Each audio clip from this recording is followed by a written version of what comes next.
Egun on guztioi, mahai inguru honetan tokiko hizkuntza politikaren gobernantzaz arituko gera, udalak, eskualdeak eta arnasguneak. Helburua da tokiko erakunde batzuetan lanean ari direnen esperientziak ezagutzea, eta horretaz gain hizkuntza politiketan eragiteko duten aukera almenaz jardutea. Horretarako 3 hizlari gonbidatu ditugu, Celia Rubio, Niraitz Lazkano eta pantailaren bestaldean Jone Josi. Hasteko, mila esker gonbidapena onartzagatik eta mahai inguru honetan parte hartzagatik. Eta, gaian murgildu baino lehen hizlarien aurkezpen batzuk ingo ditut. Celia Rubio, Arrigorriagan jaioa da eta bertan bizi da. Musika hezkuntzako ikasketak egin zituen eta Bilboko Irakasleen Unibertsitatean. Gaur egun lehen hezkuntzako tutore da, Sofia Taramona HLH-in, Basaurin, eta 2019tik Arrigorriagako udaletxeko zinegotzia. Hortaz, gerikoa da, lana eta jardun politikoa uztartu behar izaten dituela. Eta horretaz gain, Arrigorriagako euskera taldearekin harreman zuzena du, eta bilera horietan parte hartzen du, eta txikitatik herriko aisialdean parte hartu du kirol eta kultur elkarteetan. Iraitz Lazkanori dagokionez, Elgetan sortua, politika eta administrazio zientzietan lizentziatua, 2015tik da Elgetako alkatea eta UEMako lehendakari 2019ko urrian izendatu zuten. 2015-2019 legealdian asko aurreratu zuten euskera planaren aplikazioan eta hizkuntza irizpideetan UEMarekin elkarlanean, eta administrazio batzuekin tirabirak ere izan zituzten euskera hutsean jarduteagatik. Eta Joneri dagokionez, Donibane Loitzunekoa da, ikastolan egin du berak ibilbide osoa, Donibaneko ikastolan, Salvador Kolegioa eta Lizeoan, frantses literaturan lizentziatua da eta euskal ikasketen masterra ere badauka. Euskalgintzan 13 urte pasa ditu, Euskal Konfederazioan lehenik, 2001tik aurrera, UEMako teknikariekin elkarlanean aritu da, Ipar Euskal Herrian herriko etxeen lehen normalizazio planak egin zituen, Iñaki Arregirekin lan asko egin zuen, eta 2017an kontseiluan hasi zen lanean, ildo politiko soziala garatu Ipar Euskal Herrian. Lan hola, udal neurketak, hauteskundei begirako neurketak, eta hizkuntza eskubideen behatokiaren Baionako bulegoak kudeatu zuen. 2014an, Errobi herri elkargoan hasi zen euskera teknikari, eta 2017an Euskal Hirigunearen sorrerarekin elkargoko hizkuntza politiken zuzendaritzan integratu zen. Eta gaur egun zuzendaritza horretan, herriko etxeetako politiken laguntza zerbitzuko zerbitzuburua da, bere misioa delako herriko etxeei euskararen aldeko neurriak hartzen laguntzea. Eta aurkezpentxo hauek eginda, gaian murgilduko gera, eta horretarako galdera bat egingo dizuet. Galdera hori garatzeko, 15 minutu edo izango dituzue, Jone, zu hasiko zera, Niraitz zu jarraituko duzu eta Celia zu amaitu, bai? Eta galdera da, zenbaterainoko aukera dute tokiko erakundeek hizkuntza politika garatzeko? Jone, nahi dezunean, zurea da hitza. Ados, egun on denei, eta barkatu bertaratu ezin izan naizelako. Behar bada, nik pixka testu ingurua aurkeztuko dizuet, jakin behar dena da Ipar Euskal Herriko lujalean 158 herriko etxe ditugula, eta datu batzu bat eman behar dizkizuet, pixka jakin ezazuen ze testu ingurutan lan egiten dugun. Guk ez dugu legerik, ez dugu euskara ez da ofiziala, Frantziako konstituzioan bigarren artikuluak dio frantsesa dela republikaren hizkuntza, ez ditu hizkuntza kolektibitateak ez ditu nartzen, komunitateak ez ditu nartzen, baina hala ere lortzen dugu lan egitea, jakinez borondatearen gainean honen agitzen den hizkuntza politika dela bideratzekoa duguna. Ezin dugu haratago joan.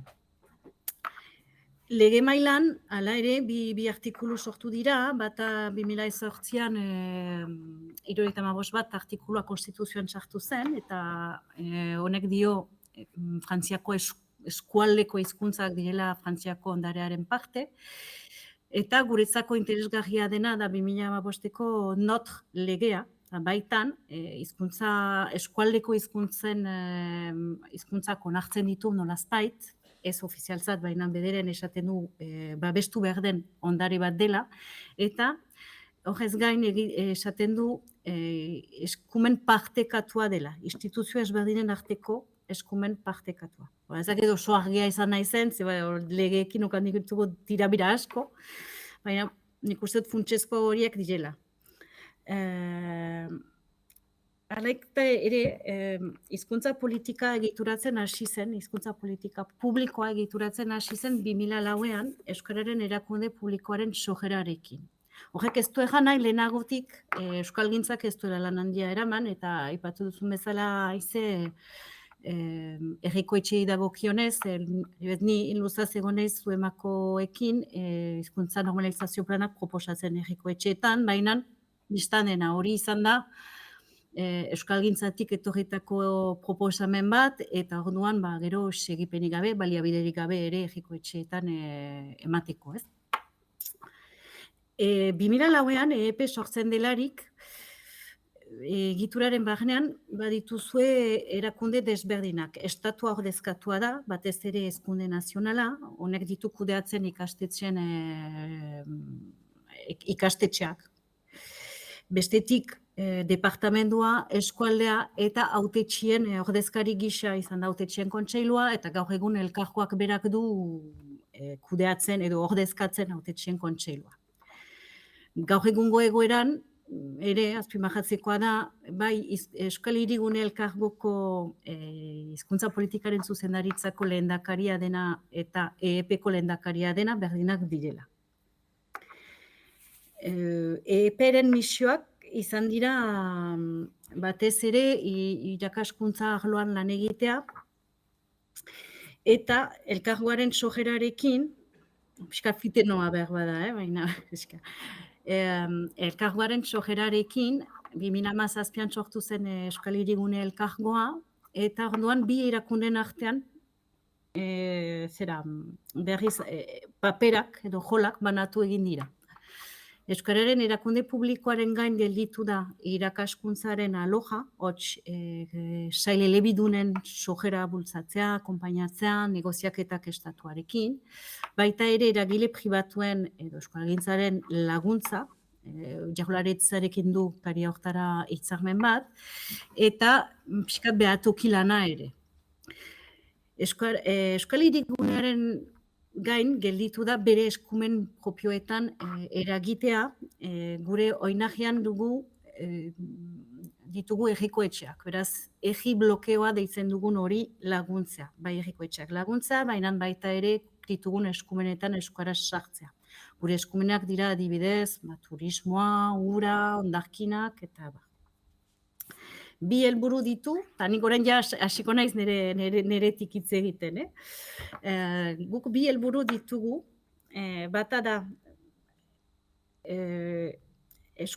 biztanleendako zerbitzu eta euskarazko eskaintza egituratzea, eta bestea da biztanleak informatu eta sentiberatzea. Noski, gure hizkuntza politika borondatearen gainean oinahitzen einean, guk behar duguna da jendea sentiberatu, ze azkenean hor batek euskara ikas dezan ikastetxean edo zaindegian aita eta amek egin behar dute autua, gazte batek euskara ikasteko erabaki hartzen badu 25 urtetan berea izan behar da autua, edo herrikoetxe batek nahi badu zerbitzu bat eskaini euskaraz, horretarako engaiamendua erabaki behar du. Beraz, hori da funtsezko eremu bat.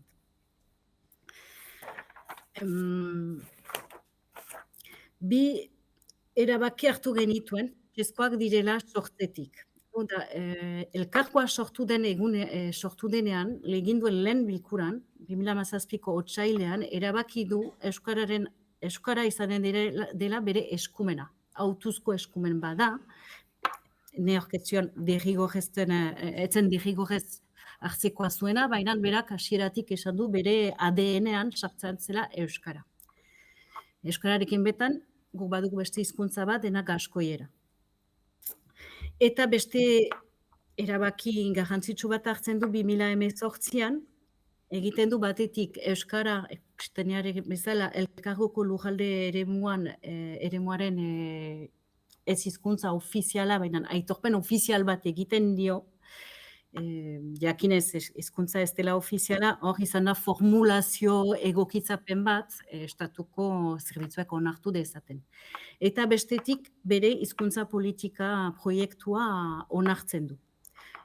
Proiektuak deitzen da Euskara Jalgiadi plazara. Proiektu horretan, 21 esku hartze eremu definitzen ditu. Beraz, aipatu dudan bezala, bere eskumen propioetan direnak, edo bere erriblokearen eskumenetakoak direnak. Transmisioaren arloan lan egitea erabakitzen du, hor nahi baitu lehen haurtzaroa Aisia eta Aisia batez ere, erabileran eragitea erabakitzen du, beraz, elkargoko zerbitzuetan, hauek dira kultura, ura, mugikortasuna, turismoa, herritarrenganako zerbitzuak, hondarkinak, andolamendua, transizio energetikoa eta ekologikoa, garapen ekonomikoa eta goi mailako irakaskuntza, eta bestea da, beraz, aipatuko dituzuedan errekoetxen bloke hori. Eta gero definitzen ditu horretarako sustengu edo zerkako tresnak. Formakuntza profesionala lantzen du, itzulpen gintza eta itzulpen zerbitzu bat sortzen du, mugaz gaindian lan egiteko erabakia hartzen du, eta bere sentiberatze estrategia definitzen du. Piskat sartuko naiz gure konkretuke egiten dugun lanetan, beraz transmisioari dagokionez, bi tresna sortu ditugu, bat haurtzaindegiei begira, lea ziurtagiria deitzen duguna, eta hor helburua da ikusiz transmisioa, familiako transmisioa etende egin dela, bederen haurtzaindegietan euskarazko ajera bat bultzatzea, pentsatu ze ere, ondotik burasuek egingo dutela euskarazko erakuskintza bat buruzko urratsa. Lea ziurtagiri horrek ditu 3 maila. Maila A mailan eta kargukaier bat. A labelak dio langile guztiak direla euskaldunak eta burasuek dutela hautatu behar horrekin hitz egin beharreko hizkuntza.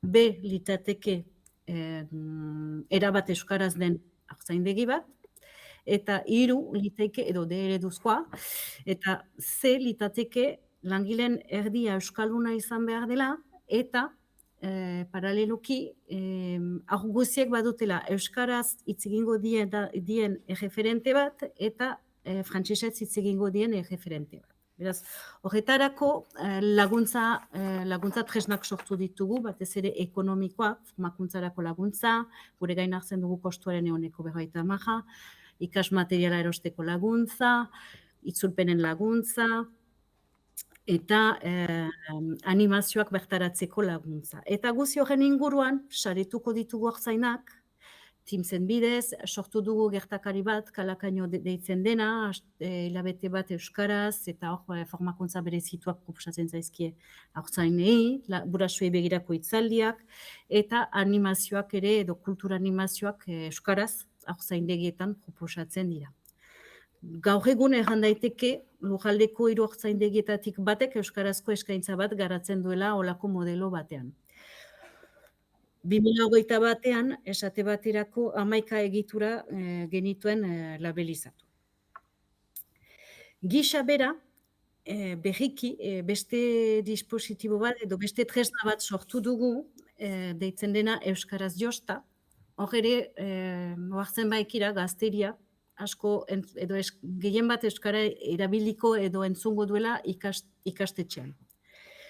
Orduan, bi helburu genituen tresna horrekin, bata da euskararekin duten kontaktua areagotzea, Aisi eremuan, eta bestetik, hizkuntza ere jostagarriagoa egitea.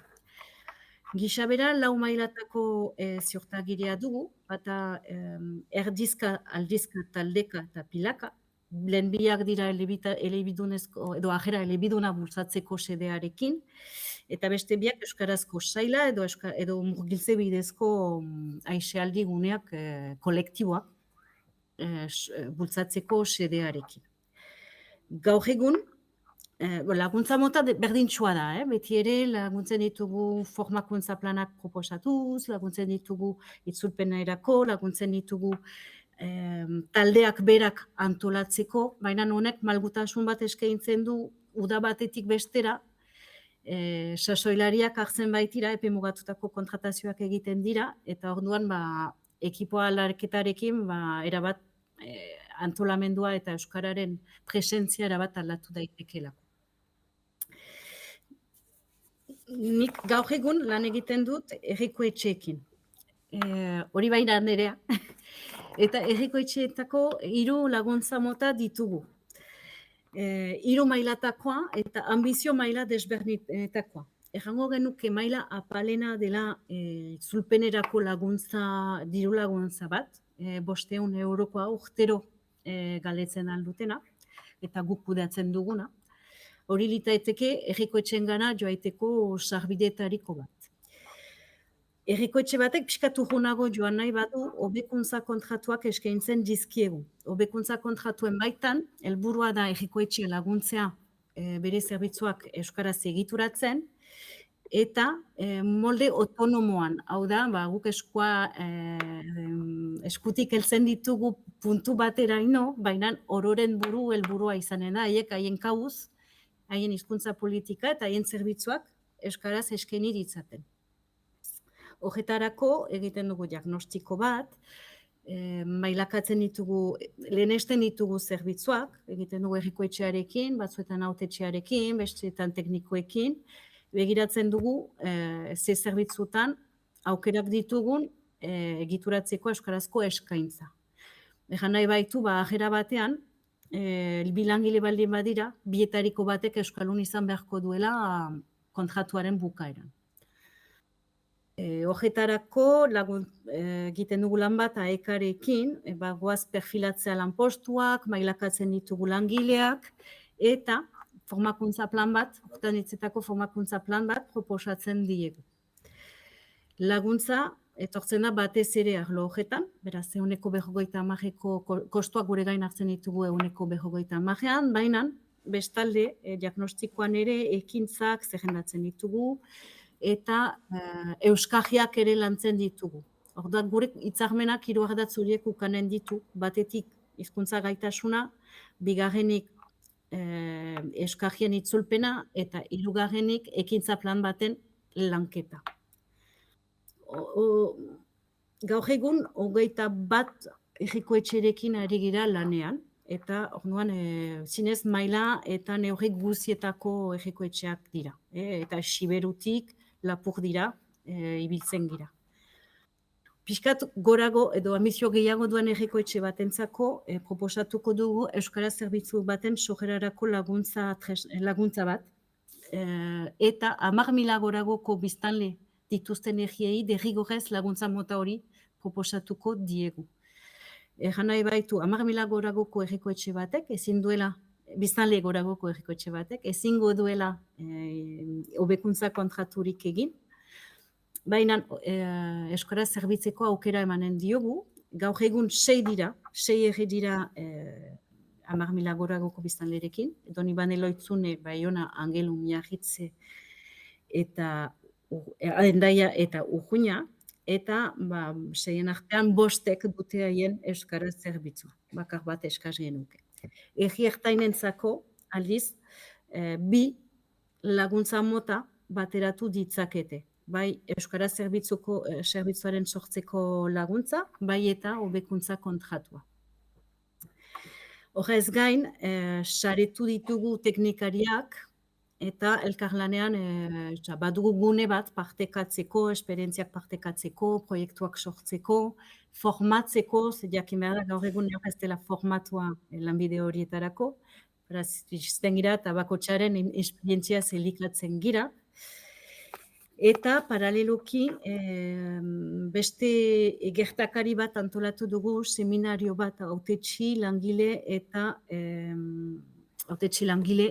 eta teknikarientzako. Beraz, urtean behin bilduko ditugu gurekin partaidetzan ari diren herriko etxeen langile guziak, pixkat partekatzeko edo tailer batzu eskaintzeko, esate baterako aurtengo seminarioan komunikazio elebidunari buruz aritu ginen, eta jaz pixkat bakotxaren zailtasunen identifikatzeari buruz, eta egun berean, gero hautetsiak bilduko ditugu gai baten inguruan gogoetatzeko. Aurtengo gaia izan da sentiberatzi estrategia, eta pixkat kari hortara tailerak animatu ditugu, eta parte hartzaile izan dira, aktibo izan dira. Bestalde, behar bada aipatuko dut, baita ere gure, ez da, erabat gure lan arloa, baina herriko etxeak aparte ere beste neurri batzu hartzen baitituzte. Jakin behar da, 2020an itsasuko herriko etxeak tokiko sartaren inguruko desmartxa bat abiatu duela. Odan tokiko sarta da, euroitunaren tokiko deklinazio bat, badakizue, Frantziak ez du berretsi bai, baina izenpetu ez duen izenpetu euroituna, konstituzioaren kontra joaten baitzen. Ordan batzuek erabaki zuten, herriko etxe batzuek erabaki dute, sarta egokitzea eta izenpetzea, eta gaur egun ditugu 51 herriko etxe sarta izenpetzaile. Azkenik, aipatuko dut, badakit luzatzen ari naizela, gure sentiberatze estrategia, beraz, guk bi urtetik behin dugu gertakari nagusi bat. Aurten Euskaraldia da, beraz, Euskaraldiaren karietara topagunearekin ari gira lanean. Helburua da, gure kasuan, herriko etxeetan eta elkargo barnean, Euskaraldian eriguneak identifikatzeko laguntza eskaintzea, sentiberatzea, eta herriko etxeak edo gure zuzendaritzak parte hartzen bultzatzea. Badugu ere topagunea eta Euskararen erakunde publikoan hitzarmen hirukoitza. 2 urtetik behin, Euskararen urtaroa hor gehiago sentiberatzean, 100 bat gertakari, 100 bat proposatzen ditugu lurralde osoan, Euskararen inguruan, euskarazko hor izan daiteke euskarazko antzerki bat, bisita bat, mintzaldi bat, eta hori 2 urtetik behin. Gero ditugu ere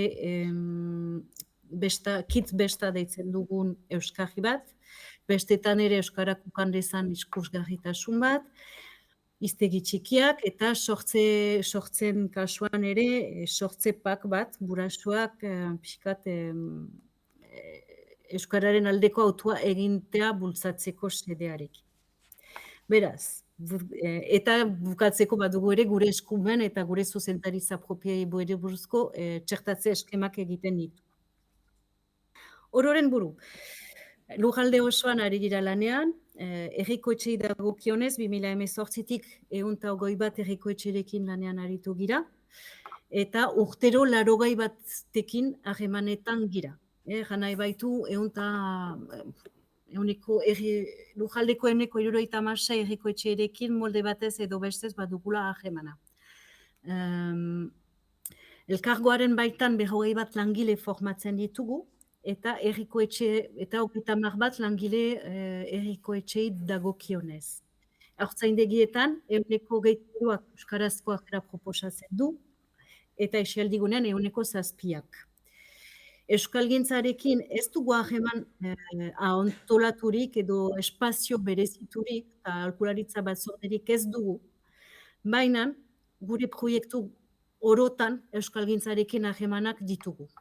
Izan formakuntza planak egiterakoan AEK-arekin, AEK dugulako zerbitzu emaile nagusiena, izan udalekurekin aitsialdiaren inguruko proiektuetan, izan topagunearekin Euskaraldiarentzat, Euskal Konfederazioarekin ere bai, SEASKarekin kudeatzen baititugu ere ikastoletako egoitzen laguntzak, egoitza asko dira herriko etxeen eraikinak.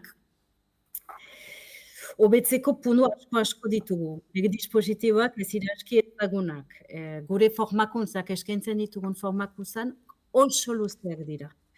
Eta uste dut nagusiki ditugu zerbitzuak euskalduntzeko zailtasunak eta hautetxeak ez baitira ere ez dituzte haien ardura hartzen. Olako proiektuetan sartzeko aitzakiak edo sedeak oso desberdinak dira leku batetik bestera, eta orduan ez dute beren gain egiten gai hori bultzatzea gero ejikoetxean. Piskat gugeraz zerbitzu emaile bezala posizionatzen, baina nahiek ez dute gero segipena egiten. Eta gero kontratazioan ere ezin dugu exigitu hizkuntza, beraz atxeman behar ditugu molde batzu pixkat kontratazioetan euskara galdegina izan dadin. Eta uste dut horrekin baken utziko zaituzte dela. Oso ondo, Jon, eskerrik asko.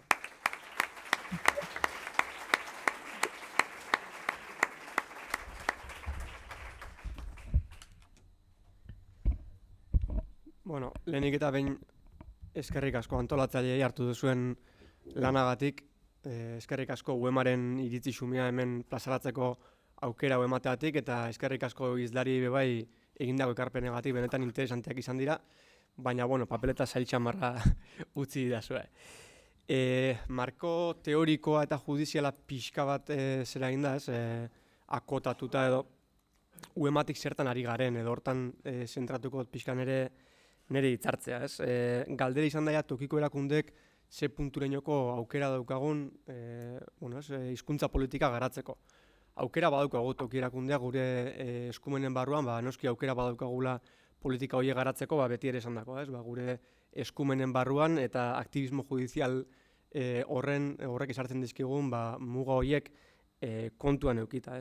Nik uste udalek orokorrean hizkuntza politika egiten dugula une oro, lehen Paulek ere komentatu du, beti egiten da euskara edo beti egiten hizkuntza politika, nik uste pixkat tesitura hortan gaudela, hau da, udalak hartzen dugun erabaki bakoitzean neurri baten hizkuntza politika egiten ari galela, Uste dugu neurri baten UEMaren bitartez, ezaugarri bereko udalerriak bat eginda, egokiak diren hizkuntza politikak bidiratzen saiatzen gala, eta horretarako daukagun tresnarik eraginkorrena izango litzake euskara planak, UEMako teknikariak herrietako teknikari zinegotzi eta hainbat kasutan bestelako eragile eta elkarteekin lantzen dugun plana, eta ondoren jarraipen eta ekintza planekin burutzen saiatzen garena. UEMa ezagutuko zuen batek, beste hainbatek akaso ez, UEMa 94 udalerrik osatzen dugu gaur egun, 270.000 pertsonak osatzen dugun lurgun euskaldun, deitzen diogun hori da, eta ezaugarri berezia izango litzakena da hori, UEMA osatzen dugun herriak, izenak berak diren bezala, udalerri euskalduna garela, da, euskararen indize herri horietan 70% edo goragokoa da, hau azaltzean nahi nuke pixkat gero egiten duten ekarpen edo eusnarketa guzti hori bere kontestuan jartzeko. Ulertzen dugu hizkuntza politika udaletan lau modutan mentzat egiten dugula. Batetik, herria euskalduntzeko sustapen politikak eginda, bestetik udala bera edo udalaren jarduna eredugarri izan da, gure eskumenen arabera hirugarrenez legeetan eraginez, hau da, edo arauak eginez, eta azkenik beste eragile edo instituzio batzugan eragiten saiatzen. Azkenean, beti izan dugun bezala, UEMak baduka ezaugarri hori, mankomunitate izateaz aparte, entidade lokal izateaz aparte, eragile funtzio hori ere gure buruari egozten diogula. Herria euskalduntzeko eta sustapen eta ahalduntze politikei dagokionez, UEMa sortu zanean udala euskalduntzea, udalaren funtzionamentoa barkatu, euskalduntzea baldin bazan helburu, horrez aparte gaur egun badaukagu udalerria bera euskaldundu, udalerrian bertan euskaraz funtzionatzeko aukerak zabaldu, eta udalerri euskaldunak garatzeko helburu estrategikoa. Uste dugu ezinbestekoa dela, egoera minorizatu baten dagoen hizkuntza batentzat galduta egon diren hainbat eremu berreskuratzeko sustapen politikak egitea, eta hainbat esparrutan bagabitz helburu horrekin. Hemen dugu atalako, ez dakit, programa edo bombardeo batzuk aipatuko ditut, ez da nahi gehiagik luzetzea ere. Ez izango liake, merkataritzari begira egiten ditugun kanpainak edo ostalaritzari begira egiten ditugunak, badako gube hezkuntzari bideratutako proiektu bat, bai irakasleen formaziorako eta baita gaztetxo eta aurrentzako hainbat tailer, herriko egoera soziolinguistikoaren inguruan hausnartu ez, eta beraiek eusle papel hori izan dezaten. Hainbat tailer ematen ditugu bai, kirol edo hezkuntza, aisialdi eko langileentzako, berdina, ez? Pixkat kontuan eduki dezaten ze puntuainoko garrantzitsua dan beraien papela euskaldunean inguru bateko aurrei zerbitzua emateko orduan, beste hainbat tailerre ematen ditugu, ez? Ispiluari begira ditzen dioguna, aurrak ere konsiente izan daitezen, ze eremutan euskara darabilten, ze eremutan beste hizkuntzaren bat. Herritarrak ahalduntzea da gure beste helburuetako bat, hor kanpaina garrantzitsu entzutetsuetako bat da arnasa gara, udalerri euskalduna baino gehiago arnasgunei bideratutako uste dugulako ematik, arnasgunen garrantzia euskararen bizi berritzerako oso handia dela. Horrekin ez dugu nahi arnasgunetan egiten lan horrekin bakarrik, ez? Euskara bizi berrituko dugunik, hor garbi dago beste eremu batzuk, ez? Lan aipatu da hiriburuetarako egin beharreko politika zehatzak eta hori erabat partekatzen dugu, baina bai uste dugu benetan, ez? Arnasgune hauek benetan mantendu eta bertan ere hizkuntza politikak egitea beharrezkoa dela. Beste lanlerro bat etorri berrien izango litzake, bai herrian integrazioa bilatzeari begira eta baita ere, aurrera ematen ditugun hizkuntza politika hauen azalpenari begira, ez? Zergatik egiten hizkuntza politika hauek eta pixkat inguru soziolinguistiko guzti honen zergatiaren azalpen hori adieraztea. Eta bi proiektu hain eskuartean ditugunak, bata, badakizun nola ikerketa baten ginen pantailen inguruan eta guzti hori bat izango litzake zinema euskeraz, gaur egun pilotatze fasean dagoen proiektu bada, 4-5 herritan astero euskarazko emanaldiak egiten ari gara momentu honetan, euskarazko zine, estreinaldi, dokumental eta abarrekin. Eta momentuz irten ez dan beste proiektu hauetako bat entzule kluba da, horren asmoa zen euskal sortzaileak, musikari lotutako euskal sortzaileak, bestelako ikusgarritasun bat izateko herrietan hitzaldi, emanaldi eta abarrak egitea. Ez da finantzazio kontuagatik, momentuz egin ez dan kontuetako bada. Bestetik, aipatu dut, bigarren puntu bezala, politika linguistiko egiteko orduan, uste dugu eta hortan nahiko indarra egiten dugu udala eredugarri izatea. Politika linguistiko ez dugu bakarrik araugintzatik egiten, baizik eta hizkuntza irizpideekin edo momentu bakoitzean hartzen ditugun erabakiekin ere egiten dugula, eta uste dugu oso garrantzitsua dela momentu hortan erabili beharreko hizkuntza irizpideak ongi finkatuta edukitzea eta udal ordezkari eta udalangileek hori garbi eta barneratuta edukitzea. Nik uste dut kontratazio, diru laguntza deialdi eta abarretan klausulak edo hizkuntza irizpideak sartzea ezinbestekoa dela. Horietako batzuk aipatzeagatik. Ezinbestekoa da gure ikuspuntutik behintzat hautetsiak euskaraz jardutea, gaitasun edukitzea, baina baita proaktiboki ere publikoki egiten den komunikazioetan euskara izatea komunikazioko hizkuntza, udalaren irudia euskara izatea, azkenean euskara bera izatea udal horren markan horri baten, softwarean jarri beharreko hizkuntza euskara izatea, software libreak ere ematen digu hortarako bidetxo bat, eta nik uste dut hori aurrera egiteko bidetxo bat dala. Kontraesanak neurri baten nola konpondu ere aztertzen dugu, esarri darabilgun diskurtsoa eta gero egiten dugun praktika desberdinak izaten dira, edo beste instituzio batzui eskatzen diegun hizkuntza irizpidea eta gero norberak darabilena kontraesankorrak izaten dira. Eta hori, esan dako mugen barruan edo, legeak ezartzen digun mugo horren barruan, gure helburu izango litzake orokorrean hizkuntza politika aurrerakoiak egitea eta nahiko ausardia edukitzea, mugo horien barruan ere, aliketa, arrakalatxoak bilago eta aliketa hizkuntza politika aurreratuenak egitea. Hor egon daiteken faktore klabeetako bat gure ustez da zehar lerrokotasuna, hau da, udalak benetan eredugarri izan behar baldin badu, ezin du hizkuntza politika bakarrik Euskara Departamentutik egin, hori beti hankamotz geldituko da, sarri ikusten dugu, gure udaletxetan ere bai, ez da bestentzako kritika bezik eta Euskara Departamentuak oso garbi dituen hizkuntza irizpideak beste departamentuetan ez dela ikusten, lehen Aiziarrek ere aipatu du, Araban egindako ikerketa hortan nola garrantzi gutxien zeukan azkenean zan euskararena, ez? Eta nik uste, ideia eman dit bizka konparaketa egiteko, instituzioetan ere antzera estan gertatzen, ez? Euskara garrantzitsua da, baina, beste departamentu batzuekin kontraesanik ez baldin badago. Kontraesana baldin badaude normalean, ez? Galtzen irtetzen da hizkuntza politika bera. Hirugarrenez, daukagun beste tresna edo izango litzake udalok daukagun eskumenera bera arauak egitea. Hor, bi adibide aipatu nahiko nituzke, batetik eragin linguistikoan ebaluazioan, azkenean, guretzako oso aurrerapaso importante izan da legez hori onartuta egotea, eta legeak arautzea ze kasutan eragin linguistikoa behar dan edo ez. Nik uste zerikusia handia daukala lehen aipatutako zeharlerrotasun horrekin adibidez. Oindala 5 urte pentsa ezina zen hirigintza departamentu baten, ez? Bertan onartzen proiektuak ze punturaino hizkuntzan ere eragin izan dezaketen, eta hor aurre urratsak eman ditugu, eta hasi gara eragin linguistikoan ebaluazio hori herri mailan arautu eta nola baloratu behar den ordenantzak idazten hori horrela izan dadin. Edo beste aldibidea jartzeagatik terrazen ordenantzak, ez? Terrazak jartzeko baimenak ematean klausula gehigarria jartzeko hizkuntzaren erabilera nolakoa izan beharko litzaken.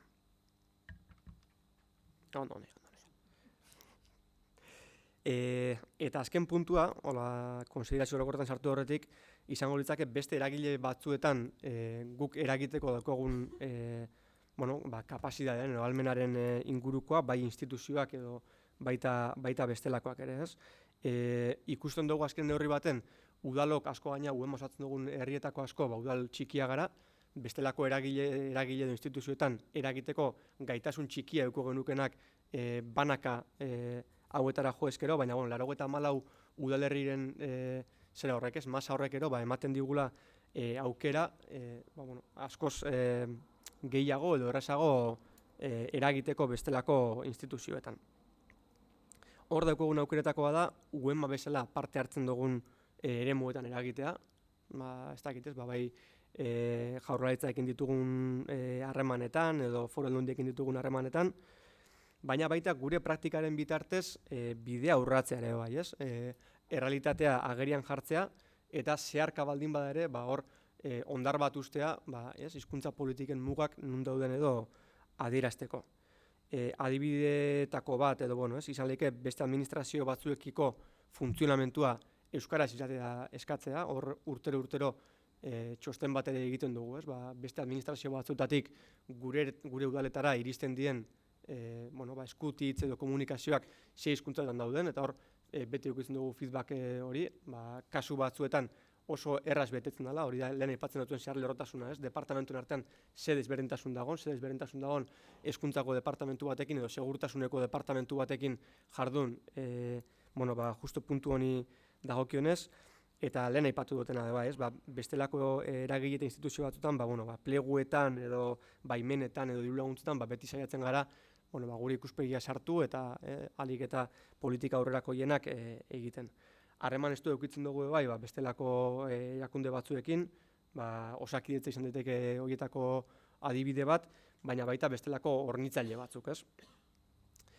Eta guzti honez gain, aipatu nahiko nuke hori, ez? Pixkat, nola faktore biderkatzailea dan gure ikuspuntutik UEMA, udalontzako, bestetik eta azken urteetan nahiko sakon lantzen ari garen kontuetakoa da inguru soziolinguistikoaren azterketa etengabekoana, hor aipatu dutzuet azkenengo egin azterketa hori, pixkat pantailen munduan eta hizkuntzaren erabilera nolakoa dan udalerri euskaldunetan bertan ere, edo inditugun neurketak eskoletako jolastokietan, eta azkenik botako nuke kontzeptu bezala edo ausardia, ez?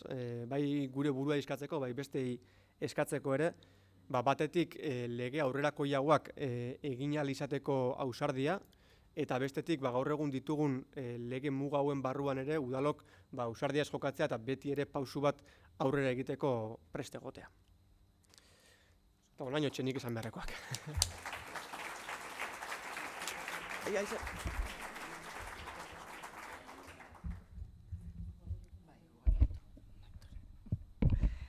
Bueno, egunon, Iraitzek sarrera ona egin dit, eta pixka bat hildo beretik joango naiz, baina Arrigorriagak eta Elgetak edo UEMA osatzen duten herrien egoera soziolinguistikoa oso bestelakoa da. Eta hasiko naiz apurtxo bat aipatzen Arrigorriagari buruzko dato batzuk.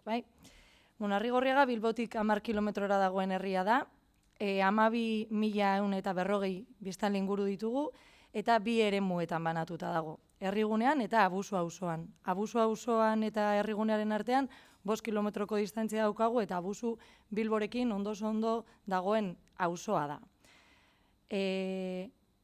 Arrigorriagako udalean 2 euskara teknikari ditugu. Bat, euskararen normalizaziorako teknikaria da, eta udalbarruko jardunaren euskalduntzeaz aritzen da. Bestetik, beste teknikari bat dugu, euskararen sustapenerako programak eta ekintzak garatzeko eta Arrigorriagako euskalduntzean eragiteko.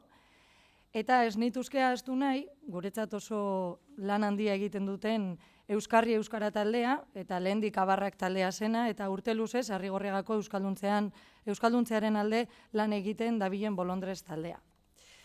Bestetik, udal gobernuko zinegotzi guztiok euskara ulertzen dugu, gure arteko jarduna euskaraz gauzatzen dugu, eta 8 zinegotzietatik 6 jardun osoa euskaraz egiteko gaitasuna daukagu, eta hala egiten dugu aukera dugun arlo eta teknikariekin.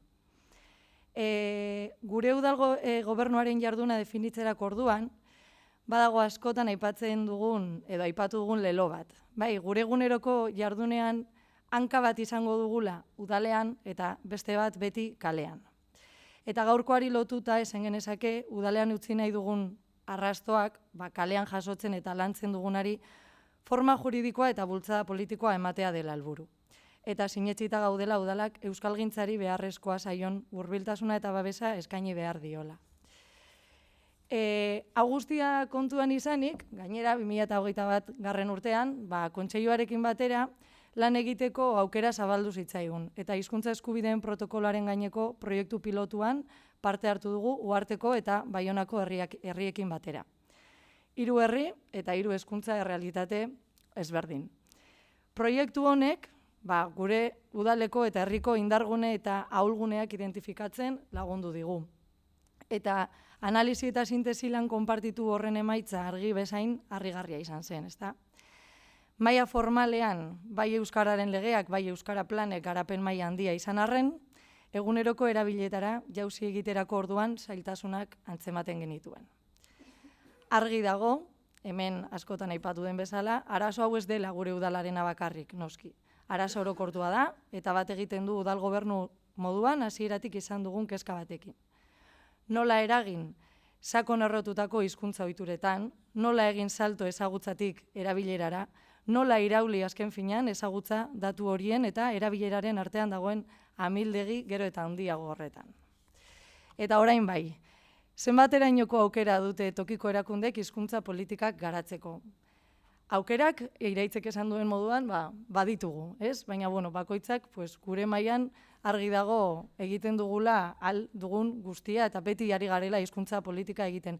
Bai komentatu nahiko nuke oso garrantzitsua dela eta gu bai konturatu garela zeharkakotasunaren garrantziaz, ez? Politika feministan eta hizkuntza politikan ze garrantzitsua den ez bakarrik berdintasun sailek edo euskara sailek hartzea ardura horiek, baizik eta izatea goitik bera eta betik gora lan egiten den bigai.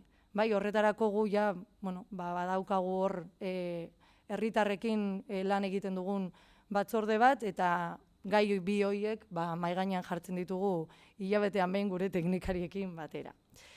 Orain, Iraitzek aipatu duen moduan, udal batek daukan jarduera mugatzen da, edo nik azalduko dut apurtxu bat, udalbarruko jarduna zein den eta udalaz kanpoko jarduna zein den. Bai, batzuk bakarrik aipatuko ditut, asko dira. Baina, udalbarruko jardueran hizkuntza politikari dagokionez, euskara zerbitzu hizkuntza bilakatzean ari gara, komunikazio jarduera euskalduntzean, lan hizkuntza euskara izatean, edo aisialdi eremuan, bai, kirola, gazteria eta kultura eskaintzetan. Honelako hildo estrategiko hauek garatzeko 5 urterik behin, erabilera planak ditugu eta udal barne jarduera osoari begirako planak dira, bai. Bertan zehazten dira hizkuntza irizpideak, herritarrekiko ahozko zein idatzizko harremanak, sailen hizkuntza baldintzak, erakunde publiko eta pribatuekiko komunikazioak, jarduera publikoak eta ofizialak ze hizkuntzetan egin behar ditugun. Eta hori guztia euskararen erabilera normalizatzeko oinarrizko legearen menpe dago, bai, maila batean. Euskararen erabilera normalizatzeko oinarrizko legeak adibidez markatzen digu biztanleriaren euskararen ezagutza tasaren arabera zein izan behar den lanpostuek izan behar duten derrigortasun indizea. Eta zeintzuk izango diren lanpostuen betebeharren arabera ere eskatu beharreko hizkuntza eskakizunak. Legeak agintzen duenaren arabera, Arrigorriagako 2016ko Eustaten argitaratutako datuen arabera, 49,04ko indizea izan beharko luke. Baina realitatean gure udalaren tasa 63%koa da. Bai, gutxi gora bera, 66 lanpostutik 46an esarrita eta lortuta dago derrigortasun data. Indizearen gainetik gaude eta gutxiengo indizetik gorako datuak erabaki politikoak dira eta besteak beste, aurreko osoko bilkuran onartu genuen beste lanpostu berri bateri derrigortasun data hori esartzea. Beste esparru bat, lehen esan duan bezala, komunikazio esparrua da bai. Hor daukagu, barneko komunikazioa eta kanpoko komunikazioa. Kanpoko komunikazioari begira eta herritarrekiko egiten ditugun komunikazio guztietan elebitasuna bermatuta dago, eta barruko komunikazioetan oraindik badaukagu, gainerako administrazioekin komunikatzeko orduan, langileen arteko komunikazioak egiterako orduan, badaukagu oraindik asko hobetzeko eta orain aipatuko dudan beste datu batekin alderatzeko, Esan dut lehen, derrigortasun indizeak ditugula 76%an. Baina gero, konturatu izan gara, diagnostikoak egiten ditugunean, kontseiluarekin batera egin dugunean proiektu pilotoa, Arrigorriagako udalean euskara lan hizkuntza izateko kriston arazoak topatzen ditugu, Atal elebidunak esarrita daude, badaude sail nahikotxo langile euskaldunak dituztenak, baina gero eguneroko praktikan kosta egiten da euskara izatea lan hizkuntza. Eta, horretarako euskararen normalizaziorako teknikariekin eta ordezkariak gabiz bilatzen metodoak zelan tratatu, gai horiek. Eta gero, aisialdi eta kirol arloari dagokionez. Aisialdian gazteria arloa azpikontratatua da eta esarrita ditu bere hizkuntza eskakizunak. Gainera, gazteria zerbitzu hori zerbitzu euskalduna da eta ematen duen programa eta ekintza guztiak euskaraz egiten ditu. Kiroldegiaren kasuan ere zerbitzu azpikontratatu bada eta haurrentzako eskaintza euskalduna bermatuta dagoen arren, gu iritsi ginenean ikusi genuen helduentzako ikastaroetan Arrigorriagako helduek ez zeukatela aukerarik kirola euskaraz egiteko gure udal kiroldegian, Orduan, hasi ginen, pizkanaka, urte bakoitzean hartu genuen konpromisoa izango zen joango ginela ateratzen eskaintza euskaldunak. Eta gaur egun, ditugu kirol ikastaro batzuk euskaraz egiten direnak eta beste batzuk elebietan egiteko aukera daudenak. Kultura arlo propioa da eta berdina gertatzen da aurrentzako eskaintzan bermatuta dago euskararen presentzia, baina helduentzako eskaintzan ere aurrera pausoak emateko beharra ikusi genuen, Eta besteak beste, aurten udalbiltzak aurrera eraman duen geuretik sortuak proiektuan parte hartu dugu, eta euskal sortzaileei aukera eman diegu gure herrian ere euren lanak aurkezteko. Eta bestetik, loraldia elkarteak ere, loraldia plazarik plaza jaialdia gurera ekartzeko aukera ekarri zigun, eta noski euskararen kultura plazara ateratzeko helburuarekin baiezkoa eman genion, eta benetan bi esperientzia oso aberasgarriak izan dira. Orain arte aipatu ditut apurtxo bat udal barruan ze erabaki ditugun, eta zer egiten dugun. Eta udalaz kanpoko jarduerekin 3 eremu aipatuko ditut. Berriz ere aisialdia, gehiago elkartei eta Arrigorriagako eragilei begira, eremu sozioekonomikoa eta hezkuntza. Arlo hauek jorratzeko, lehen aipatu dan moduan, bi teknikari ditugu eta bietako baten lana Arrigorriagako euskalduntzearen aldeko ekintzak eta programak garatzea da, eta horretarako euskara sustatzeko plana daukagu udalean.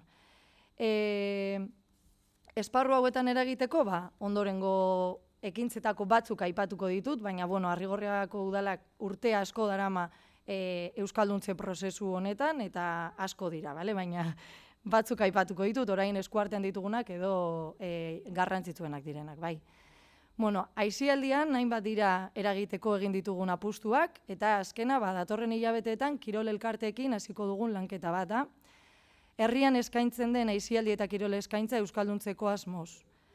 2016 urtean, Arrigorriagako kirola euskaraz proiektua abiarazi zen, eta oneri jarraipena emateko edo berriro eusteko gauzatuko da. Ikusten dugu proiektuak egiten direla momentu jakin batzuetan, baina jarraipena ematea oso zaila dela, eta orduan, egingo ditugu saiotxo batzuk haiekin, eta ikustarazteko ze garrantzitsua den euren eskaintzak euskalduntzea, eta hartzen dituzten erabakiak ere, adibidez, kirol klubetako agintariek edo goian daudenek hartzea eta ez ustea kirol begiraleen esku, orain hori da gertatzen zaiguna apurtxu bat. Eta orduan, badela momentua goitik ere erabakiak hartzeko eta euskararekiko konpromisoak hartzeko. Bestalde ingurune sozioekonomikoa dugu. Horretarako merkatari eta ostalari elkartearekin dugun harremana zuzena da.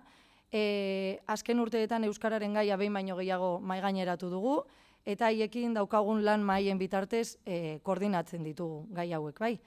Ez da lan berria, esan dudan bezala, urte asko daramagu eta daramate aurrekoek merkataritza eta ostalaritza arloa euskalduntzen, baina egia da duela 2 urte, hasi ginela euskararen eguna aitzaki hartuta, merkataritza euskaraz gozatzeko jai bat antolatzen, eta Arrigorriagako eragile ezberdinekin, merkatari elkartearekin, eta Arrigorriagako udalak batera antolatzen dugu ospakizun egun bat plazan eta hizkuntza kaleratzeko, Horrekin batera merkataritza establezimenduek hizkuntza paisaia euskaratzeko diru laguntza kantitate handitzea eskatu ziguten, egin genuen, eta merkataritza eta ostalaritzan ere euskara sustatzeko kanpainak diseinatzen ditugu. Eta azkenik, hezkuntza esparrua aipatuko du. Ni neu hezkuntza mundutik nator. Azken urteetako euskararen egoera uste dut ondo ezagutzen dudala, ikastetxen barruan ze gertatzen ari den. Gaur aipatzearren, gaur egungo haur eta gaztek ez dute ia aisialdi euskaldunik kontsumitzen, eta horren ondorio dira euskal kulturaren transmisio eza edota euskararen erabilera ez formalaren galera. Eta horregaitik, herriko ikastetxeekin programa zehatzak eramaten ditugu aurrera, eskola orduetan adin guztietako ikasleek euskarazko ekintza ezberdinez disfrutatzeko aukera izan ditzaten. 2 ikastetxe ditugu, eskola eta institutoa, eta biekin elkarlanean ari gara gai hau ere jorratzeko. Eta herritarren euskalduntzean, aipatzekoa da, udal euskaltegia daukagula. Zenbait neurri hartu behar izan dugula ere herritarron euskalduntzean aurrera pausoak emateko, euskalduntzearen beharrak aldatzen ari dira.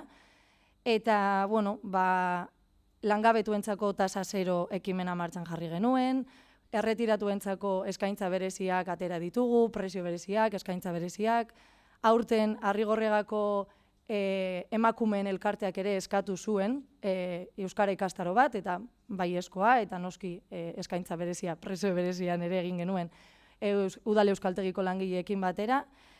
Eta hauek dira adibide guztiak Arrigorriagako hizkuntza politikan modu positiboan eragiteko apustua argi uzten dutenak, bai.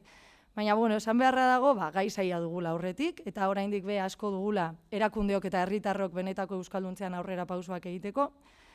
Berriro ere eskerrak eman nahiko nizkieke, urteotan Arrigorriagaren euskalduntzean buru belarri ibili diren pertsona guztiei, eta esan beharra dago haiekin dugun harremana zuzena eta ezinbestekoa dela, gure ekimen ezberdinetan parte hartzeko, Euskaraldia bezalako ekimenetan elkarrekin parte hartzeko, Arrigorriagako herritarrengan eragiteko kanpainak martxan jartzeko eta beste hainbat lanetarako, bai. Eta orain bai bukatzeko eta gogora ekarriz Galeanoren hitzak eta gure alkateak askotan aipatzen dituenak, jende txiki askok, leku txiki askotan, gauza txikiak eginez mundu alda dezake. Eta hori da gure filosofia. Eskerrik asko.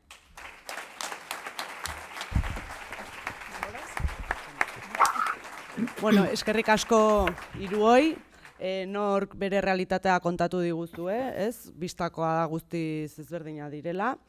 Ez dakit gainerakoek aipatutakotik zerbait azpimarratu nahi dezuen, osatu.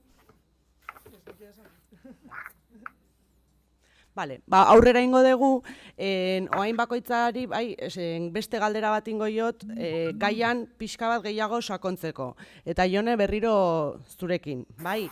Zuk aipatu dezu eta argi utzi dezu, herriko etxeekin lan egiten dezula, zuren misioak bat egiten dezun horrekin, eta horrekin lotuta galdetu nahi dizut lurraldeari begira, zein diren, bai, datozen urteetan dituzuen erronka nagusiak.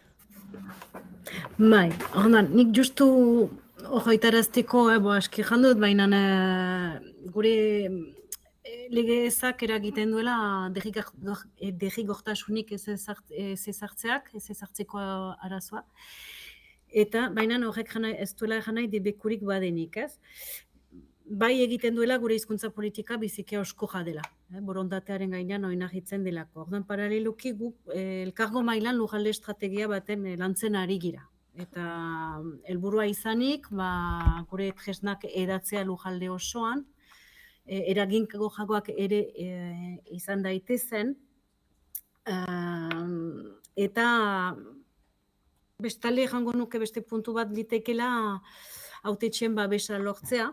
Esan dudan bezala ez dutelako hizkuntza politikaren ardura hartzen edo ez dira responsabilizatzen haien herriko etxean.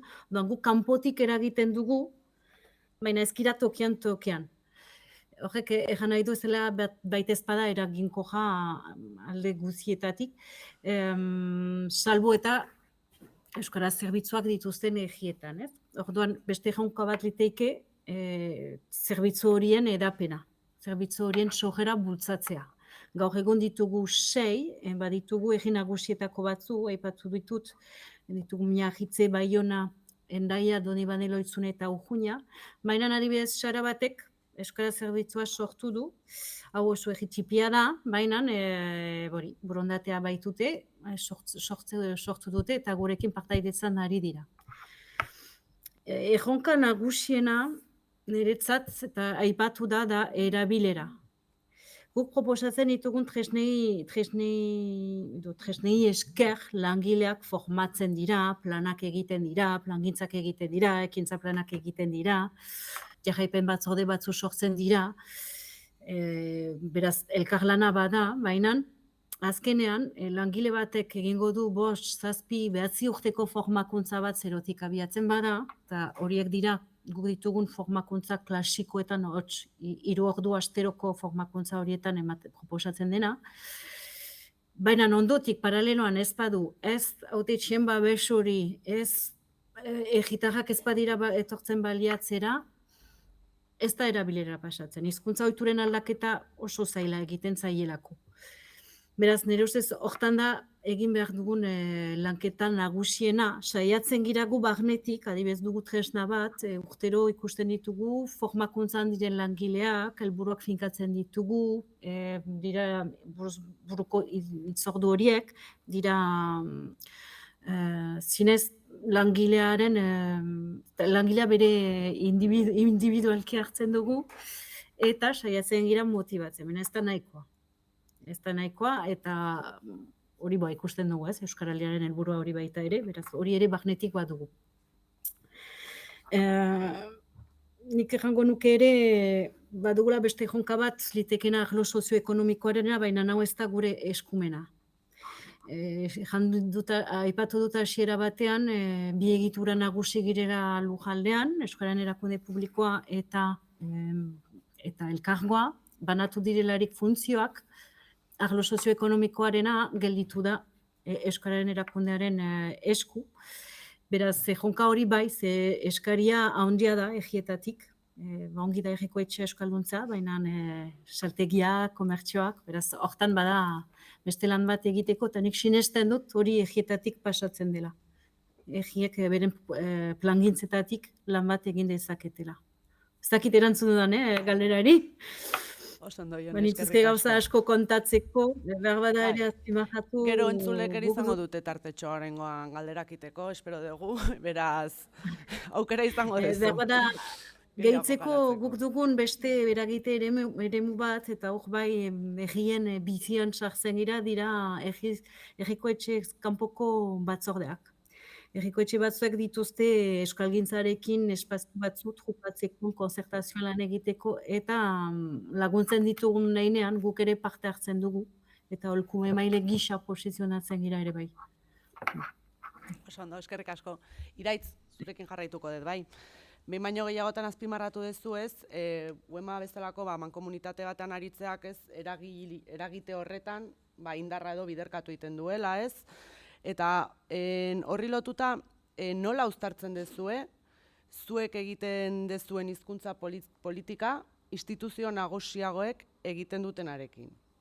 Osea, zertan dira bateragarriak, eta non topatzen dituzue zailtasunak hizkuntza politika horiek uztartzeko garaian. Ados, uztartzearena, neurri baten ulertzen dugu, ez, udalerri euskaldunetan egiten dian politika linguistikoa pixkat aurrerakoiagoak edo direla, orduan, horiek uztartzeko modutako bat izango litzake, aipatuten bezala lehen, ez, eragitea, ez, gure politikarekin berarekin, beste instituzioatzen ere, eragiten saiatzea, eta gure realitate propioa kontuan eduki dadin eskatzea, ez, egiten den beste araubide guztietan.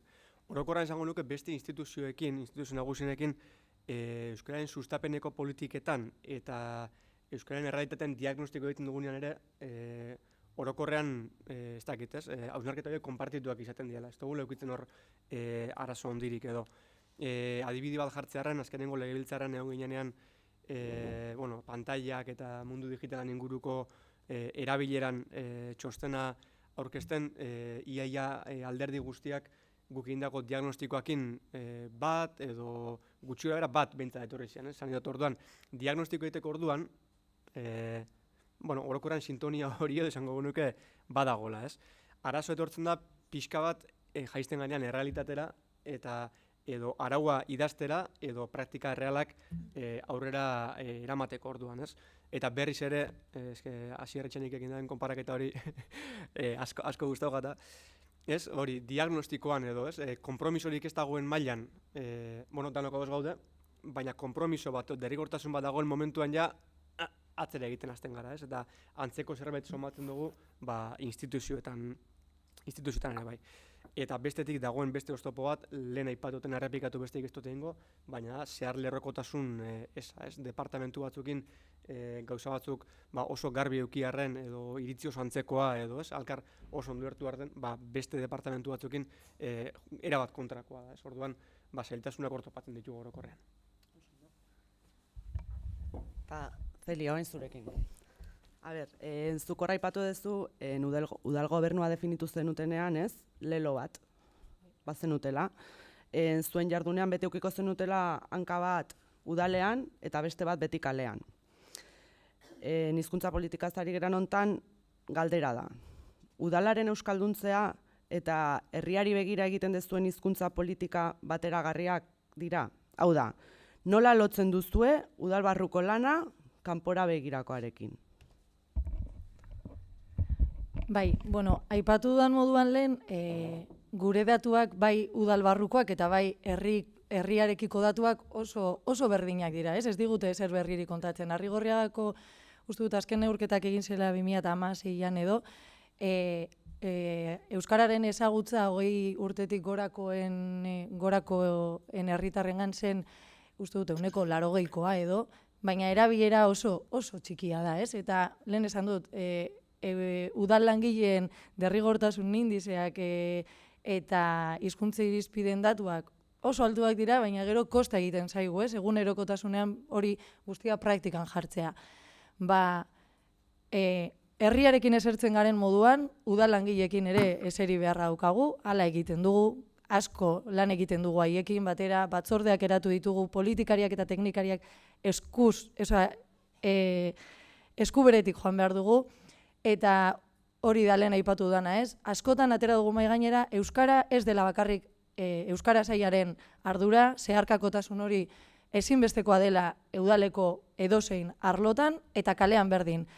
Arrigorriako herritarrekin egon behar dugu, euskalgintzaren eskutik joan behar dugu, ezinbestekoa da, herriko ikastetxekin joan behar dugu, aisialdi, kiroltaldekin joan behar dugu, eta horretan ari gara haiekin behin eta berriro egoten, saiatzen ari gara pedagogia lana egiten, zergaitik den garrantzitsua itsasontzia honetan guztiok joatea hildo berean, zergaitik da garrantzitsua, ezagutzatik erabilerarako salto horiek ematea, eta goitik datozkigun dinamiketan noski parte hartzen dugu, eta gure herriko mekanismo guztiak ere martxan jartzen ditugu.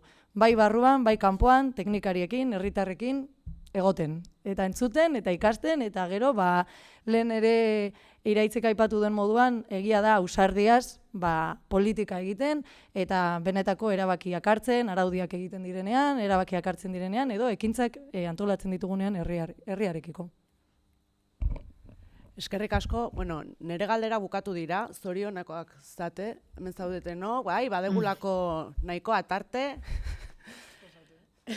ordu biak arte, bazkal ordura arte, baditugu 20 minutu, galderak egiteko aukera dezue, beraz animatu eta zuena da hitza. Oin animatu,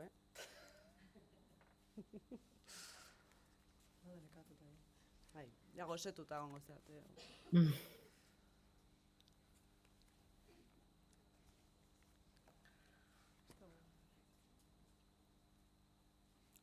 Aurreko mahai inguruan aukerarik ez dezue izan, hemen bat. Oin bai. Aprobetxatu, urrutiari galdetzeko.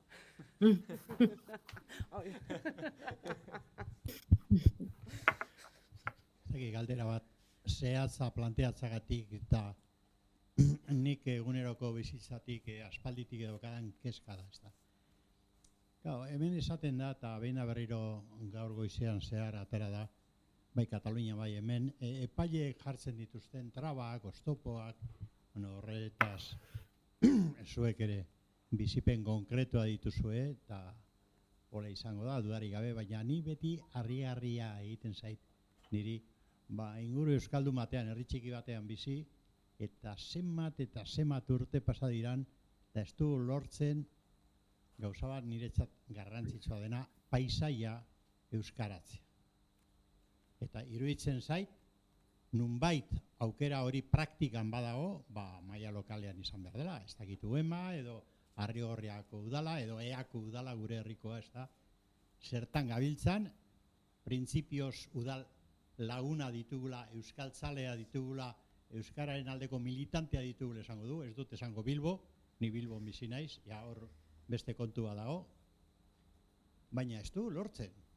Ordan, de Montre, zer da, arlo pribatua dalako eta arlo pribatuak ez du interesik egiteko, publikoa bada ez dakiz zergatik ez da egiten, gure herri txikietan, da herri euskaldunetan, ez da euskal paisaiarik sortzen. Hori da galdera, ze gertatzen da? Eskerrik asko galderatik. Bitu, hori da lehen, guk Arrigorriagan arazo hori daukagu, ez? Eta euskararen normalizaziorako teknikariak txosten bat egin digu eta aztertu du Arrigorriagako hizkuntza paisaia. Zein izan da, eta nik esan nion, eta hau zergaitik ematen da, ez? Praktikan hemen badago bulego teknikoa eta hor baldin badago euskara teknikaria. Ez dagoela zeharkakotasunik. Ez bada euskara sailaren lan bat, besteek ez dute ikusten garrantzi hori, eta hori da ikusarazi behar dieguna alde batetik.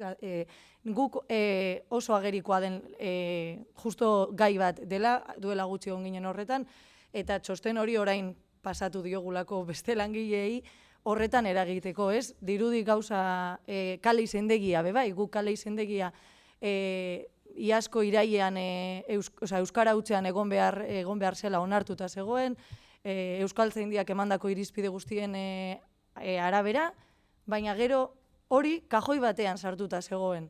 eta bakarrik zegoen erroldan, eta beste administrazioetan oraindik ez zegoen eguneratuta, ez? Orduan hor bai zegoen falta zen tramite administratibo bat, baina gero ze gertatzen da. Beste arloetara hori hirigintza arloak eramaten badu, euskararen zeharkakotasun hori ez dela existitzen. Eta horregaitik egon behar dugu erdian, eta adibidez, gauza txiki horietan, ez? Baina egia da asko egiten duten. Txiki esat nahi dut, barrura begirako lana txikia delako, baina kanpora begirakoa handia izan daitekelako. Bai, ados, zer gertatzen da horren entzutea nahiko nuke, eta ezingo erantzun segurazken ikusten hor gauza asko daudela bata bestean ostean kateatuta, ez? Batetik hizkuntza paisaian udalek bakarrik ez daukate eragina, ez? Azkenean hor badago arlo pribatu bat, edo kalean jartzen den karteleria, edo abarreko luze bat, ez? Lehen aipatu dut, udalak eredugarri izan behar garela, hori aipatu dut, helburu bezala sarri gehu ere ez garelako. Udalerri euskaldunetan, ez naiz ari Bilboz. Sarri, uemako udalerritan bertan ere, zailtasuna ditugu gu gehu eredugarri izateko markatu dauzkogun irizpideak betearazteko. Hau da, ETB birekin gaztelaniaz ez hitz egiteko, adibidez, ordezkaren partetik. Bai, orduan, zailtasuna batetik alde hortatik. Eta bestetik zailtasunak arlo pribatuan eragiteko. Eta berriz berdinera jokot, gaur derrigortasuna, ez? Hor dago, danok ados gaude, bultzatu behar dela, egin behar dela, proaktibitatea bilatu behar dela, merkatarekin egon behar dela, ostalaritzarekin egon behar dela, paisaia ahalik eta gehien euskalduntzeko, esan edot. Gure kasuan, kartelak imprimituta eman iten dizkiegu jar ditzaten. Nik uste hor zailtasuna dagoela derrigortasunarekin, nola derrigortu hori hola izan dadin. Eta hor dekogula salto handi bat, neurri baten horrek ere badakarrelako kontrako reakzio bat edo. Eta zalantzako dela ez da inigo nun geldituan lege aldetik nola egin daiteken hori. Bai, Zuk aipamenik egin nahi duzu? Bai, nik egan nahi nukena da, beraz, gure kasuan argi da legerik ez, beraz, baimentzen dena da elebitasuna. Elkargoak, bai, ezin du egiragin eremu pribatuan, ez eta herriko etxeek hartuko dituzten erabakietan, baina laguntzen ditugu, karrikako izenak elebiduntzen. Badugu programa berezi bat, laguntza batekin, elbideratzea arloan, gaur egun herri askok ez zuten karrika izenik, baina izan GPS, izan ekokapen kontu horiengatik behartuak dira izen horiek emaitea, eta orduan elebiduntzeko laguntza proposatzen diego. Gero haiek hautatu edo ez. Izan dira saiakerak euskara hutsean egiteko, baina ez dira estatutik ez dira onartuak izan. Eta bardozen adibidez 3 hizkuntzetan egiteko aukera autua egin dute. Gaskoiera, euskara eta frantsesa, baina gure eragin eremua hortan mugatzen da. Bai direlarik izen propioak euskaraz ezartzen aldira. Hori bai. Beraz, guk bestela dugun eragiteko ere molde bakarra da egietatik pasaz. Egunon, mila esker antolatzailei, pixka bat harreman instituzionala eta instituzioetatik zer egin daiteken eta ez daiteken, nik uste dut koherentzia bat eskatu behar zaiela estatu frantsesak ez du euskaran ofizialtasuna onartzen eta barrez. Ni Donostiatik nator, Donostian udalaro udaltzaileak hautatzen dira udalan lan egin dezaten, turismo asko dagoelako eta gozoiek. Eta aurten 3. aldiz eskatu dira 76 udaltzain arkautera eta bialdu dituzte 59 erdaldun elebakar. 59 76-tik, ez da 6 erdaldun etorri dianik, ez etorri dira 59 76-tik. Bueno, horietako batzuk zian Burgosekoa, beste batzuk Soriakoa, beste batzuk arkauten sartzeko ez da ez euskara eskatzen, eta hona puntatu egiten dira. Eta gero etortzen dira, eta bilatzen dizkizute Donostirako 59 erdaldun elebakar, ez da. Orduan hor, instituzioen artean, badago programa bat beti aipatzen da herri mugimendua eta instituzioen artean, baina gara badago este programa bat, eta da instituzioen artekoa, eta da zehar lerrotasuna eta oso horiek. Bueno, zer egin dezake, Donostiako udaletxeak bere ordenantza ez du betetzen. Beak onartua daukan ordenantza ez du betetzen. Hizkuntz perfilen dekretoa ez du betetzen. eta onartzen ditu 59 horiek jartzea. Eta gero gu herritarrak ez dugu ezer egiten. Ez, nik uste dut hor badagoela problema, Donostian 2016an 4 hizkuntza erabiltzea erabaki izan, ordenantzak ez dute jartzen inglesez eta frantsesez jarri behar dianik errotulazioak eta kartak tabernetan eta bar, eta tabernari guztia dakate jarrita inglesez, frantsesez, eta ez du legeak agintzen, Eta euskaraz ez dago, eta euskaldunok ez dugu ezer egiten. Orduan nik uste parte bat badakagula instituzionala, eta beste bat gureak ere bai, ez? Guk nik uste, esaten denean ahaldundu, aekak esatezun bezala, pues ahaldundu behar dugu gehiago, bestela jai daukago,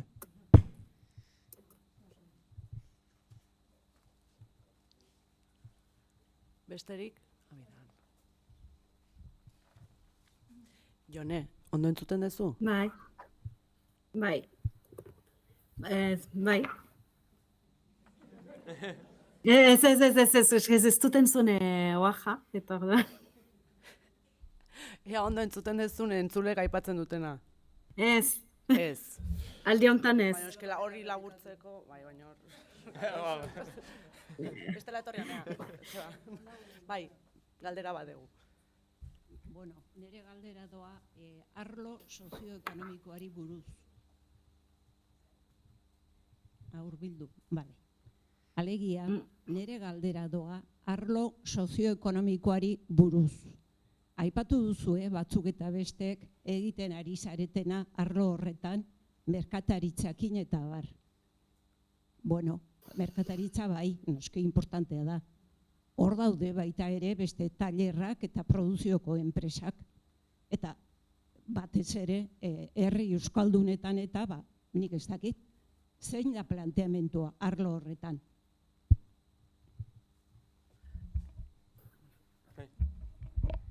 Bai, planteamentua udalerri txikien ikuspuntutik nahiko zaila daukagu momentu hortan eragitea. Nik uste dut Euskararen biziberritzerako klabea dan elementua dela. Nik uste dut arautegi orokor bat behar dela gai honi dagokionez.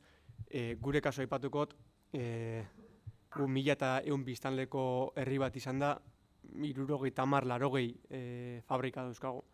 Eta bertan lan egiten dabe, 1000 pertsona inguruk edo. Hau da, gure herrian dagoen pertsona beste langilea daukagu iaia, horrek zan dugu, kanpotik ere etortzen dela, jendea lan, eta enpresa horiek kanpotik ere etorri dela.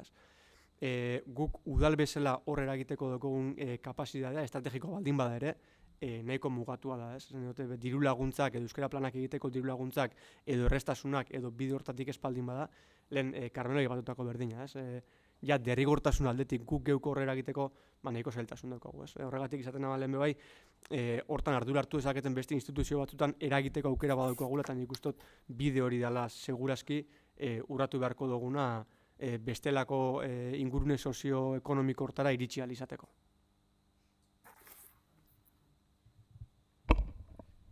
Bai, bueno, apurtzu bat iraitze komentatu duen bezala, bai, beti da hanka bat, enpresa edo tailerrak eta geratzen zaiguna hor apurtzu bat hankamotz, baina egia da gure eskumena esparru horretan txikia izan daitekela, baina txikia izan arren guk argi daukagu guk harreman zuzena dugun enpresekin, eta batzuk badira, Arrigorriaga inguruan, eta elkartzen garenean haiekin, batzuk hezkuntza programak ere eskaintzen dituztelako, beti jartzen dugula ere mai gainean, edo publizitatea egiten dutelako, edo herriko jendea kontratatzen dutenerako, baina, klaro, gauza bada hitz egitea eta saiatzea, baina eragitea, egia da merkataritza elkartearekin, diru laguntzak tarteko daude, programak elkarrekin ateratze ditugu, baina beste eremua zailagoa ikusten dugu denok, eta bada ere gune garrantzitsu bat.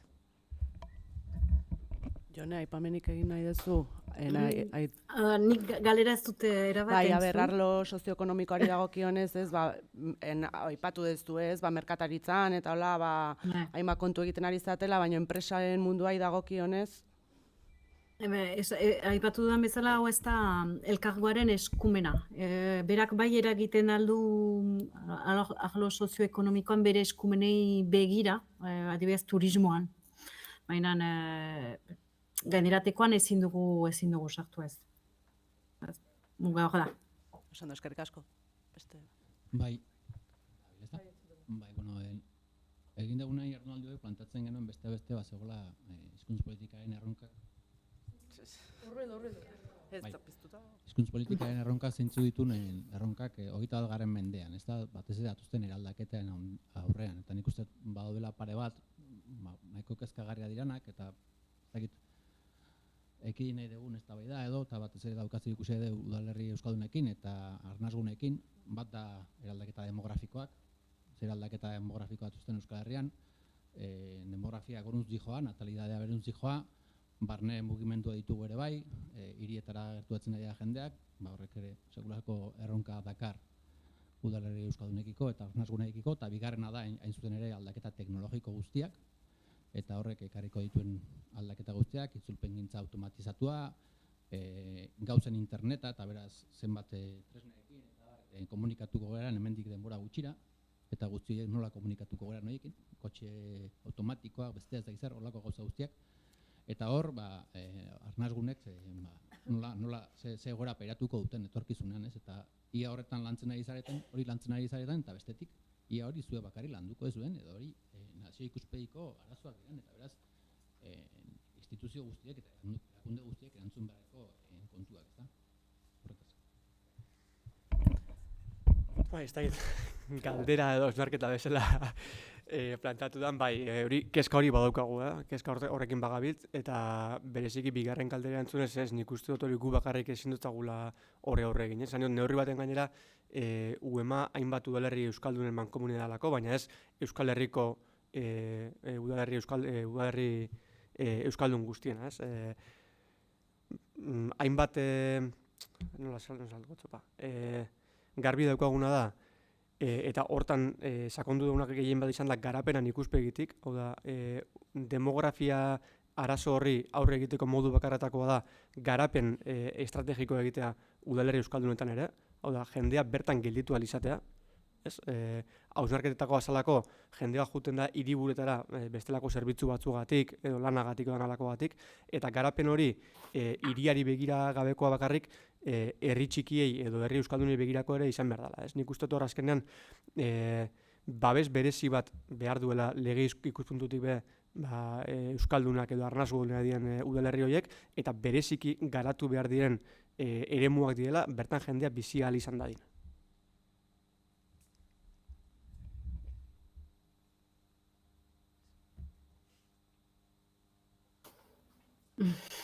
Besterik? Bazkaltzera? Ez.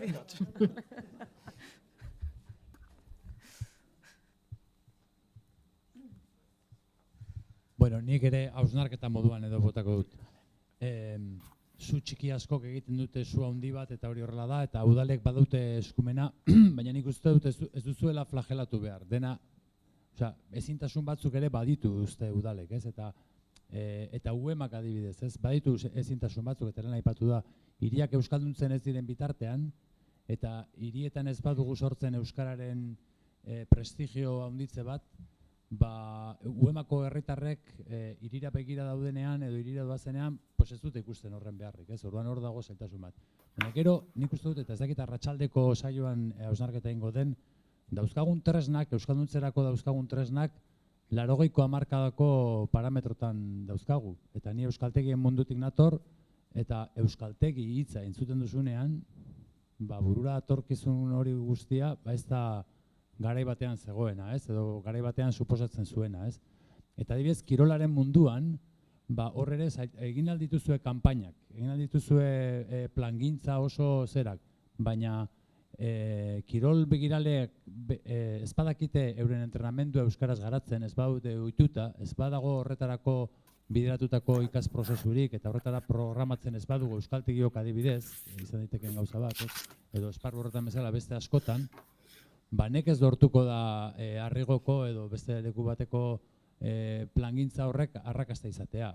Eta euskaltegiak aipatu dut, baina berdin telebistak, berdin komunikabideak, berdin eskolak, ikastolak, eta ez dauzkagun tresnak nik uste dut, hoiei buelte bat eman behar diegula, eta hor dagoela gakoetako bat, eta holako jardunaldi batean landu beharko litzatekena. Bai, nik lehen aipatu dudalako bai, ez? Euskaltegia eta euskara ikastearen aroak aldatzen ari direla eta beharrak aldatzen ari direla eta noski askotan burua apurtzen gabiltza zeintzuk diren behar berriak, ez? Eta lehen aipatu dut kirol elkarteak eta kirol begirale edo monitoreak. Errealitatean 2016an Arrigorriagako Kirola Euskaraz programa aurrera eraman zenean, hori zen planteamendua. Kirol begiralekin zuzenean zelaietan edo kirol lekuetan, berdin kantxetan edo zelaietan, euskarazko entrenamendu praktikoak aurrera eramatea eta eurei laguntza hori eskaintzea. Gure planteamendua oraingoan izan da berdina. Aritzo Lagoirekin planteatu duguz, bai, berak esaten zigun, bi ardatzak oso garrantzitsua zirela, goitik hartu beharreko erabakiak euskararekiko oso garrantzitsuak zirela, baina ezin genituela ahaztu, hori da, umeekin eta gaztetxoekin dauden kirol begirale horiek. Eta horiekin ere, egin behar dela sentsibilizazioa eta gero ere tresnak eman behar dizkiegula ekintza horiek gauzatzeko. Errealitatean, batzartu ginenean kirol klubetako arduradunekin banaka-banaka, osea, errealitatean dauzkaten monitoren 80% batek edo dereduan ezitakoa da, horrek badakigu ez duela bermatzen gero gaitasunik duzun jarduera osoan, baina baldintza batzuk ematen dira ere, eta batzuetan igual da, lehen behartu edo ez behartu, erabaki hau hartu dugu klubean eta guazen egitera, eta hori esaten genien guk, zei zailtasun dituzuen, ez dituzue, ez dakizue zelan egin, eskatu laguntza eta guk bideratu alditugu laguntza horiek, ez? Baina oraindik oso zaila da kirol klubek behar hori ikustea eta horregaitik guk hortik hasi nahi dugu eta gero noski udalokor gaude horrelako baliabideak eskaintzeko.